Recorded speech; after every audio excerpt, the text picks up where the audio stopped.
Mark Watts, Elitefts.com. We're here at 11 Athletics in Columbus, Ohio. I'm here with Ben Van Treese, and we're going to be going over a couple things to help with the squat. So explain to us what we're going over today, Ben. So what we're going through today are several different mobilizations and some compressions that can be helpful for athletes who squat. We're going to work on ankle flexion and drills you can do to improve your ankle flexion. We're also going to go through some drills that you can do to improve hip mobility, hip function. We'll also address the importance of the thoracic spine and maintaining a neutral spine throughout the squat. If we're squatting, we want good flexion, full range of motion through the ankle joint. So we need good plantar flexion, good dorsi-flexion. To test your plantar flexion, you should be able to put both feet straight behind you, driving the top of the foot into the ground, and then comfortably sit in this position.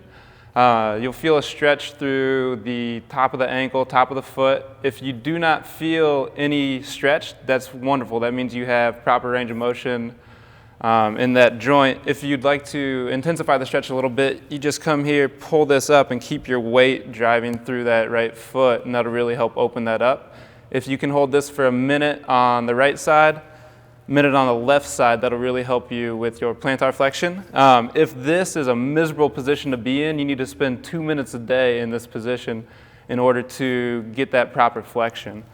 Now the next thing we need squatting is proper dorsiflexion, so being able to bend the ankles forward. To this test here, to help increase dorsiflexion, you should be able to drive your toes into the ground, keep your heels up, and then really sit back in driving your toes into the ground.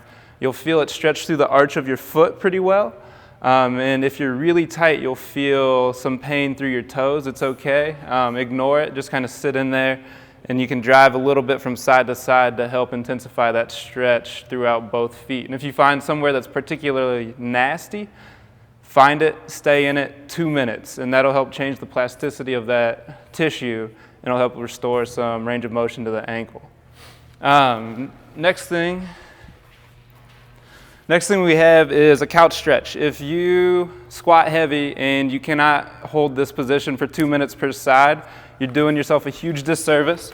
So you want to start out hands and knees, feet against the wall. Take the left knee, place it directly back against the wall with the toe pointed straight up, and then you want to neutral spine, so brace the gut, squeeze the booty, and then you want to be able to step up to at least parallel, probably a little in front of parallel, and then really press back into the wall. And the whole time maintain a neutral spine.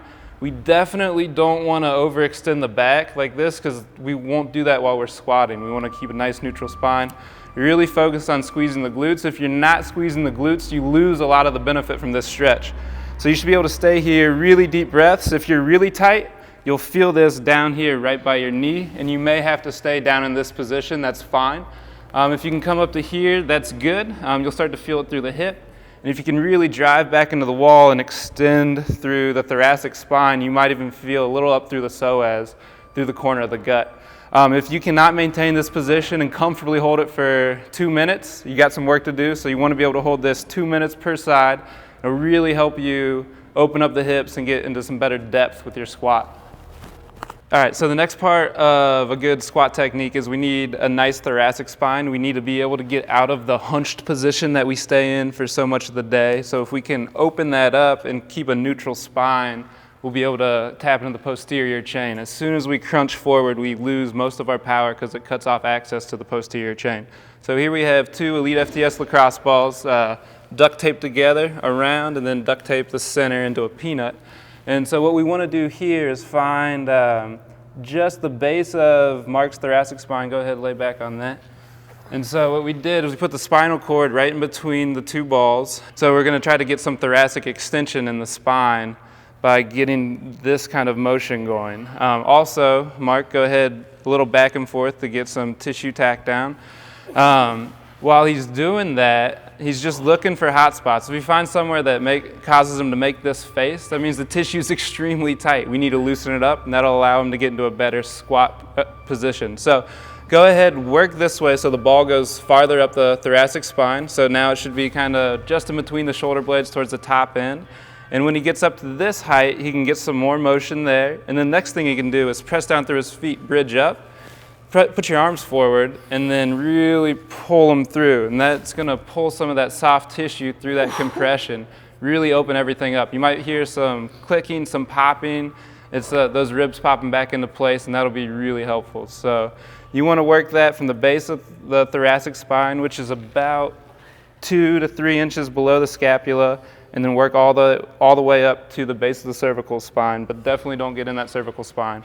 The other thing that he can do is free up his scapula, which will help to really lock in that squat position. So what he wants to do is outline his scapula with one Elite FTS lacrosse ball. So go ahead, lay back on that, and you definitely don't want to be on the scapula. You never want to smash on bony surface. So he's looking for soft tissue, and he's looking for anywhere that's particularly painful. That means there's some tissue knotted up there. When he gets in there, he can cross his arms on his shoulders and bridge up, kind of add a little more compression there, keep moving in and out of that, trying to get the tissue to move. And again, if it's underneath his left arm, then he can take his left arm, stick it down by his hip first, and then pull that through a full range of motion there, and that'll help unglue the scapula and allow it to rotate freely as he's trying to wind underneath the bar. So one thing we find here is we got a lot of our athletes who are squatting heavy have some knee pain, whether it's patellofemoral or some IT syndrome pain, or just general achiness through the kneecap. One thing you can do with Elite FTS's compression band is you can wrap below the knee and get some squatting motion. You can wrap above the knee, get some squatting motion, or we can do both, which we'll just go ahead and do both so you can see what that looks like. And what this compression does is it helps restore gliding surfaces to that region, so all the tissues will glide past each other nicely. And it also creates some slack below the inflamed joint and above the inflamed joint, so it relieves some tension so everything sits in there a little bit nicer. So we'll start out just below the kneecap, and the black band we have here is a little lighter tension. When we wrap, we want to overlay about a ½ inch with each wrap, and we want to do about a 50 to 75% stretch. Mark's got a fair amount of muscle down here, so Surprised you find a band long enough. so we're really wrapping it nice and tight. For our larger athletes, the red bands will be a little bit better because you can get a little more compression in there. So we're really wrapping this up tight. And then once you've got it all wrapped, you want to create a little bit of slack and then just tuck it up under, and that'll stay. So go ahead, hop up, get a few squats in there.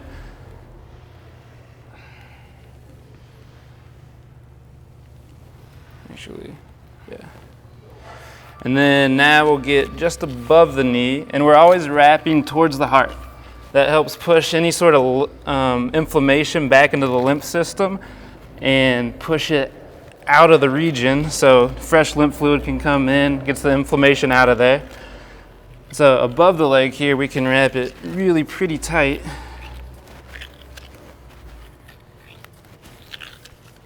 Now it's going to be uncomfortable, borderline painful, but how much pain is too much as far as? So if we get any sort of numbness or tingling while we're doing this, we definitely want to stop because we pinch down something in the nervous system, and we definitely don't want that. So go ahead, get about 10 squats. When we do this for real, we want to spend 2 to 3 minutes under compression. And you can do this several times a day. It's a great way to alleviate some knee pain before a lift, before a workout, and even after a workout if you feel like something's a little bit swollen. So go ahead, we'll take it off. When we take it off, we'll notice a little change in color in the skin right here where the bands were. That it squeezed out all the old blood, and now as you watch, it's going to turn pink here in a second. So go ahead, stand up. So it's starting to turn pink here and here. That's all fresh blood coming, helps with recovery, a really good thing to do. So go ahead, squat again. And even though Mark wasn't necessarily having a ton of knee pain, I bet the left knee feels a little bit different than the right. Tremendous difference. Yeah, so it really helps make everything move smoothly. So if you're prone to knee pain, getting a wrap in and some squatting motions before a lift will be very helpful.